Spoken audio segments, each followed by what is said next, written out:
Hello नमस्कार मित्रांनो, स्वागत आहे तुमचं वाय टी करंट अफेअर या आपल्या यूट्यूब चॅनलमध्ये. तर मित्रांनो, आज आहे 27 मार्च 2024. तर मित्रांनो, आजच्या चालू घडामोडी आपल्याला बघायच्या आहेत.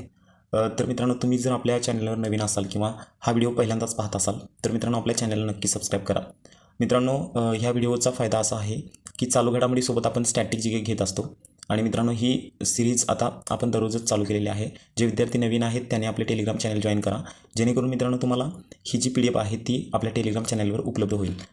चला तर मित्रांनो, आजच्या पहिल्या प्रश्नाकडे वळू आपण. IPLमध्ये एका सामन्यात कोण सर्वाधिक वेळा 3 विकेट घेणारा गोलंदाज ठरलेला आहे? तर मित्रांनो, या प्रश्नाचं उत्तर असणार आहे बघा, जसप्रीत बुमराह. तर मित्रांनो, त्याच्या पुढचा पॉईंट बघा, जसप्रीत बुमराहने IPLमध्ये एका सामन्यात सर्वाधिक किती वेळा 3 विकेट घेण्याचा विक्रम केलेला आहे? तर मित्रांनो बघा, एका सामन्यामध्ये 3 विकेट घेण्याचा विक्रम केलेला आहे तर 20 वेळा केलेला आहे. तर मित्रांनो, त्याच्या पुढचा पॉईंट बघा, जसप्रीत बुमराहने IPLमध्ये एका सामन्यात सर्वाधिक वेळा 3 विकेट घेण्याच्या कोणाच्या विक्रमाला मागे टाकले आहे? तर मित्रांनो बघा, लसित मलिंगा असं त्यांचं नाव आहे, ज्यांना कुणी मागे टाकलं तर जसप्रीत बुमराहने. तर मित्रांनो, त्याच्या पुढचा पॉईंट बघू आपण. तर मित्रांनो बघा, IPL बद्दल बोलण्यात आलं. तर मित्रांनो, IPL बद्दल आपल्याला थोडंसं माहिती घ्यायची आहे बघा. IPL 2023 अंतिम सामन्यामध्ये चेन्नई सुपर किंग्सने गुजरात टायटन्सचा पराभव केला. त्यानंतर बघा, गुजरात टायटनवर मात करत चेन्नई सुपर किंग 5व्यांदा IPL विजेतेपद पटकावलेला आहे. तर मित्रांनो, येणाऱ्या पोलीस भरतीमध्ये याच्यावर प्रश्न येऊ शकतो, तर ही पण माहिती तुम्हाला लक्षात ठेवायची आहे. तर मित्रांनो, महिलांची जी WPL असते, जशी पुरुषांची IPL आहे तशी मित्रांनो महिलांची WPL असते. तर मित्रांनो बघा, WPLचा पहिला हंगाम मुंबई इंडियन्सने दिल्ली कॅपिटलचा पराभव करून जिंकलेले आहे, हे पण तुम्हाला लक्षात ठेवायचं आहे. तर मित्रांनो, सोबतच आपण स्टॅटिक GK आणि सोबतच आपण करंट अफेअर घेत आहे. तर मित्रांनो, व्हिडिओ आवडला असेल तर नक्की लाईक करा. तर मित्रांनो, पुढच्या प्रश्नाकडे वळू. इंडियन बॅक्स असोसिएशनच्या अध्यक्षपदी कोणाची निवड झालेली आहे? तर मित्रांनो, तुम्ही बघू शकता या प्रश्नाचं उत्तर काय आहे बघा, MV राव असं त्यांचं नाव आहे. तर मित्रांनो, त्याच्या पुढचा पॉईंट बघा, हे नेमकी कोणते असोसिएशन आहे त्याच्याबद्दल थोडंसं जाणून घेऊया. Indian bags association IBA 26 September 1946 रोजी स्थापना करण्यात आली. ही भारतातील समविचारी बँका व्यक्तींची एक नोंदणी नसलेली संस्था आहे. तर मित्रांनो, त्याच्या पुढचा पॉईंट बघा, इंडियन बॅक्स असोसिएशनचे व्यवस्थापक एका व्यवस्थापकीय समितीद्वारे केले जाते आणि सध्याच्या व्यवस्थापकीय समितीमध्ये एक अध्यक्ष, 3 उपाध्यक्ष, 1 मानद सचिव आणि 26 सदस्य असतात. तर मित्रांनो, हे पण तुम्हाला काय करायचं आहे, लक्षात ठेवायचं आहे. त्याच्या पुढचा पॉईंट बघा, संस्थेविषयी बोलण्यात आलं. तर मित्रांनो, आपण 2 बँका घेतलेल्या आहेत महत्त्वाच्या. तर बघा, बँक ऑफ इंडियाचे सध्याचे व्यवस्थापकीय संचालक, मुख्य कार्यकारी अधिकारी नियुक्त कोण आहेत बघा, रजनीश कर्णतक असं त्यांचं नाव आहे. हा पोलीस भरतीच्या दृष्टिकोनातून महत्त्वाचा प्रश्न आहे बघा. बँक ऑफ इंडियाचे व्यवस्थापकीय संचालक आणि मुख्य कार्यकारी अधिकारी. त्यानंतर RBIचे बघा, शक्तिकांत दास हे भारतीय रिझर्व्ह बँकेचे गव्हर्नर आहेत आणि त्यांनी बघा 11 डिसेंबर 2018 रोजी त्यांनी या पदावर नेमणूक केलेली आहे. तर मित्रांनो, त्याच्या पुढचा पॉईंट बघू आपण. बघा, शीग महोत्सव हा कोणत्या राज्यात साजरा केला जातो? तर मित्रांनो, अनेक वेळा परीक्षेमध्ये महोत्सवावर प्रश्न विचारले जातात. तर मित्रांनो, खूप महत्त्वाचा आहे आणि नवीन प्रश्न आहे बघा, शीग महोत्सव हा कोणत्या राज्यामध्ये साजरा केला जातो? तर मित्रांनो बघा, गोवा राज्यामध्ये शीग महोत्सव साजरा केला जातो. तर मित्रांनो, त्याच्या पुढचा पॉईंट बघा, गोवा राज्यात प्रमुख महोत्सव शीग महोत्सव कोणत्या महिन्यामध्ये साजरा केला जातो? तर मित्रांनो बघा, मार्च महिन्यामध्ये साजरा केला जातो. कुठं? गोव्यामध्ये. तर मित्रांनो बघा, आणखी काही 2 सण आहेत बघा, ते पण बघू गोव्याचे. त्यानंतर बघा, मांडो महोत्सव गोव्यामध्येच आहे. हा एक नृत्य महोत्सव आहे जिथे लोक मांडो नृत्य सादर करतात. त्यानंतर चिखलकलो असं एक उत्सवाचं नाव आहे. त्यानंतर बघा, गोव्याचा मान्सून चिखलोत्सव आहे हा, हे पण तुम्हाला लक्षात ठेवायचं आहे. म्हणजे हा एक आणि हे 2 हे पण तुम्हाला लक्षात ठेवायचं आहे. तर मित्रांनो, गोव्याबद्दल चर्चा करायची म्हटलं तर त्यांचे CM आणि राज्यपाल सोबतच बघू. तर बघा, त्यांचे CM आहेत प्रमोद सावंत आणि राज्यपाल कोण आहेत? श्रीधरन पिल्लई असं त्यांचं नाव असणार आहे. तर मित्रांनो, त्याच्या पुढचा पॉईंट बघू आपण. बघा, अबेल पुरस्कार 2024 कोणाला मिळालेला आहे? तर मित्रांनो, गणित तज्ज्ञ असतात त्यांना हा पुरस्कार दिला जातो. तर मित्रांनो बघा, मिचेल तलेग्रँड असं त्यांचं नाव असणार आहे. तर मित्रांनो बघा, 2024चा अबेल पुरस्कार मिळवणारे मिचेल तलेग्रँड हे कोणत्या देशाचे गणित तज्ज्ञ आहेत? तर मित्रांनो, फ्रान्स देशाचे ते गणित तज्ज्ञ आहेत. अबेल प्राईज, तर मित्रांनो बघा, दरवर्षी कोणत्या क्षेत्रातील व्यक्तीला दिला जातो? तर मी तुम्हाला आत्ताच सांगितलं, गणित क्षेत्रातील तज्ज्ञ व्यक्तींना दिला जातो. त्यानंतर अबेल प्राईज देण्याची सुरुवात कधी झालेली आहे? तर मित्रांनो बघा, 2003 पासून. हे स्टॅटिकचे प्रश्न आहेत मित्रांनो आणि हा करंटचा प्रश्न आहे. तर मित्रांनो, त्याच्या पुढचा पॉईंट बघू. बघा, अबेल पुरस्कार हा नॉर्वेच्या राजाकडून दरवर्षी गणितात उत्कृष्ट कार्य करणाऱ्या व्यक्तींना दिला जातो. त्यानंतर त्याची रक्कम बघा मित्रांनो, 60 लाख नॉर्वेजियन क्रोन. हा पुरस्कार 2003 पासून सुरुवात झालेली आहे. तर मित्रांनो, हे पण तुम्हाला स्टॅटिक लक्षात ठेवायचं आहे. तर मित्रांनो, पुढच्या प्रश्नाकडे वळू आपण. बघा, पोखरा ही कोणत्या देशाने पर्यटन राजधानी म्हणून घोषित केलेली आहे? तर त्या राजधानीचं नाव काय आहे बघा, पोखरा. तर कोणत्या देशाची आहे ती, तर नेपाळ या देशाची आहे. आता नुकतीच त्यांनी काय केलेलं आहे, पर्यटन राजधानी म्हणून घोषित केलेली आहे.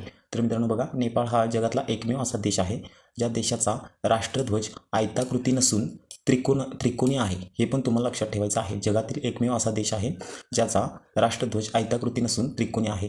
तर मित्रांनो त्याच्या पुढचा पॉईंट बघू. नेपाळबद्दल बोलण्यात आलं तर राजधानी कोणती आहे, काठमांडू, आणि सगळ्यात मोठं शहर पण तेच आहे. अधिकृत भाषा कोणती असणार आहे, नेपाळी. इतर भाषा म्हणजे नेवारी. त्यानंतर राष्ट्रप्रमुख कोण आहेत बघा, विद्यादेवी भंडारी, आणि त्यांचे पंतप्रधान आहेत बघा, शेर बहादूर देवबा असं त्यांचं नाव असणार आहे. तर मित्रांनो व्हिडिओ आवडला असेल तर व्हिडिओला नक्की लाईक करा. तर मित्रांनो त्याच्या पुढचा पॉईंट बघू आपण. बघा, T20 क्रिकेटमध्ये 12,000 धावांचा टप्पा पूर्ण करणारा कोण पहिला भारतीय फलंदाज ठरलेला आहे.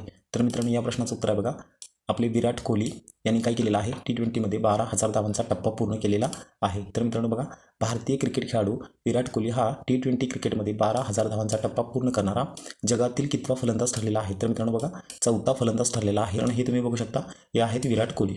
तर मित्रांनो त्यांच्याविषयी थोडीशी माहिती घेऊ. बघा, उजव्या हाताने फलंदाजी करणारा विराट कोहलीचा अनेक वेळा जगातील सर्वोत्तम फलंदाज म्हणून उल्लेख केला जातो. जगातील सर्वात जास्त विख्यात ॲथलेटिकच्या 2016च्या यादीत कोहलीचे नाव 8व्या क्रमांकावर आहे. आणि जन्म बघा 5 नोव्हेंबर 1998ला, आणि कोणत्या ठिकाणी झाला, दिल्ली या ठिकाणी झाला. तर मित्रांनो ही पण माहिती खूप महत्त्वाची आहे.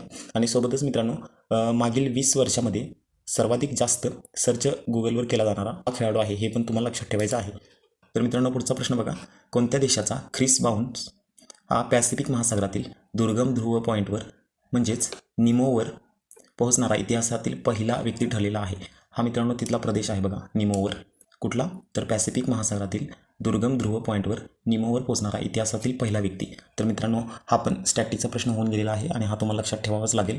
तर मित्रांनो बघा, ब्रिटन या देशाचा आहे. त्यांचं नाव काय आहे बघा, ख्रिस बाउन असं त्यांचं नाव असणार आहे. तर मित्रांनो ब्रिटनविषयी बोलण्यात आलं तर राजधानी कोणती आहे, लंडन, आणि चलन कोणतं आहे, पाऊंड स्टर्लिंग. त्यानंतर अधिकृत भाषा कोणती आहे, इंग्रजी. राष्ट्रीय प्राणी आहे त्यांचा सिंह, आणि राष्ट्रीय फूल कोणतं आहे बघा, टुडोर रोज असं त्यांचं नाव आहे. मित्रांनो ब्रिटनविषयी अजून थोडीशी माहिती आहे, ती पण बघून जाऊ.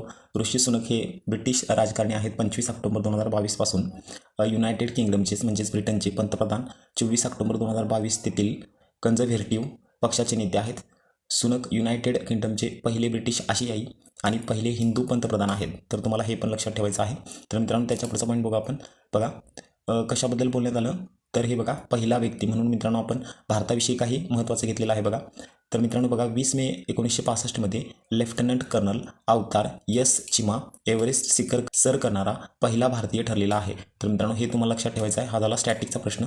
त्यानंतर बघा, 23 मे 1984 रोजी बचेंद्री पाल एव्हरेस्ट शिखर सर करणारी पहिली भारतीय महिला ठरलेली आहे. तर मित्रांनो हे आहेत पुरुष आणि हे आहे महिला. तर मित्रांनो इथं पहिला हा व्यक्ती हा शब्द आला म्हणून हे मित्रांनो 2 पॉईंट आपण ॲड केलेले आहेत. तर मित्रांनो त्याच्या पुढचा प्रश्न बघू. पहिला जागतिक असमानता संशोधन पुरस्कार 2024 कोणाला प्रदान करण्यात आलेला आहे. तर मित्रांनो या प्रश्नाचं उत्तर आहे बघा 1 आणि 2. तर मित्रांनो बीना अगरवाल आणि जेम्स बॉयस असं त्या दोघांचं नाव असणार आहे. तर मित्रांनो बघा, हे तुम्ही फोटोमध्ये बघू शकता, बीना अग्रवाल आणि जेम्स बॉयस असं त्यांचं नाव आहे. तर मित्रांनो त्याच्या पुढचं पॉईंट बघू. या पुरस्काराचं उद्दिष्ट बघा, जागतिक असमानता समजून घेण्यात उत्कृष्ट योगदान दिले जाणारे त्यांना हा पुरस्कार दिला जातो, आणि हा दर 2 वर्षांनी पुरस्कार दिला जातो. तर मित्रांनो खूप महत्त्वाचा प्रश्न होता. तर त्याच्या पुढचा पॉईंट बघा, आंतर संसदीय संघ परिषदेची बैठक कोणत्या देशात होत आहे. तर मित्रांनो स्वित्झर्लंडमध्ये ही बैठक होत आहे. आणि मित्रांनो त्याच्याविषयी आपल्याला माहिती बघायची आहे बघा. स्वित्झर्लंड येथील जिनिव्हा येथे होत असलेल्या आंतर संसदीय संघ परिषदेच्या बैठकीत भारताचे नेतृत्व कोण करत आहे. तर मित्रांनो या प्रश्नाचं उत्तर आहे बघा, हरिवंश नारायण सिंह. तर सध्या कोण आहेत ते राज्यसभेचे उपसभापती. तर मित्रांनो बघा, हरिवंश नारायण सिंह हे एक भारतीय पत्रकार आणि राजकारणी आहेत. ते सध्या राज्यसभेचे उपसभापती आहेत. तर मित्रांनो हे दोन्ही पॉईंट तुम्हाला लक्षात ठेवायचे आहेत. तर मित्रांनो त्याच्या पुढचा पॉईंट बघू. स्वित्झर्लंडबद्दल बोलण्यात आलं तर मित्रांनो बघा, राजधानी कोणती आहे, बर्न. सर्वात मोठे शहर आहे बघा झुरिक. त्यानंतरनं राष्ट्रीय चलन आहे बघा स्विस फ्रँक. आणि मित्रांनो स्वित्झर्लंडविषयी आपण मागच्या व्हिडिओमध्ये पण हाच पॉईंट घेतलेला होता. तर मित्रांनो बघा, स्वित्झर्लंडमध्ये सरकार प्रमुख किंवा राष्ट्रप्रमुख केवळ एक व्यक्ती नसून 7 सदस्यीय समिती असते. तर मित्रांनो बघा, देशाचा कारभार एकत्रितपणे चालवते. त्यानंतर ह्या प्रकारचे सरकार असलेला स्वित्झर्लंड हा जगातील एकमेव देश आहे. तर मित्रांनो खूप महत्त्वाची माहिती आहे. तर मित्रांनो आजचे प्रश्न संपलेले आहेत. जर मित्रांनो तुम्हाला हा व्हिडिओ आवडला असेल तर मित्रांनो चॅनलला नक्की सबस्क्राईब करा. आपले टेलिग्राम चॅनल जॉईन करा. याची PDF तुम्हाला तिथंच भेटेल. तर मित्रांनो धन्यवाद. परत भेटू उद्याच्या व्हिडिओमध्ये.